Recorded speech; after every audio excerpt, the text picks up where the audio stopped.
રક્ષણાત્મક રિલે માટે rated short time thermal current અને રેટેડ ડાયનામિક કરંટને વ્યાખ્યાયિત કરો. તો રેટેડ શોર્ટ ટાઈમ કરંટ એટલે કે ઓવરહીટિંગના કારણે રિલેને નુકસાન પહોંચાડ્યા વિના 1 થી 3 સેકન્ડ માટે રિલેમાંથી વહેતા કરંટનું મહત્તમ RMS મૂલ્ય જે હશે એને rated short time thermal current તરીકે ઓળખાય છે. આની અંદરમાં જેમ રિલેમાંથી કરંટ પસાર થશે તો I² × R × T સૂત્ર મુજબ એમાં હીટિંગ પ્રોડ્યુસ થશે.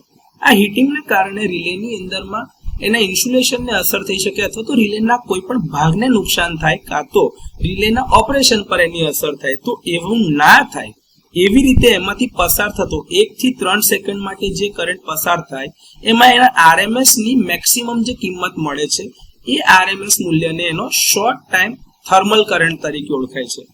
હવે વાત કરીએ રેટેડ ડાયનામિક કરંટ.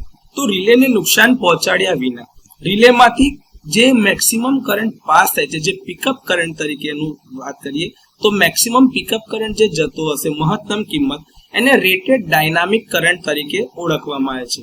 તો આ રીતે પ્રોટેક્ટિવ રિલે માટે rated short time thermal current અને રેટેડ ડાયનામિક કરંટ વ્યાખ્યાયિત કરી શકાય છે.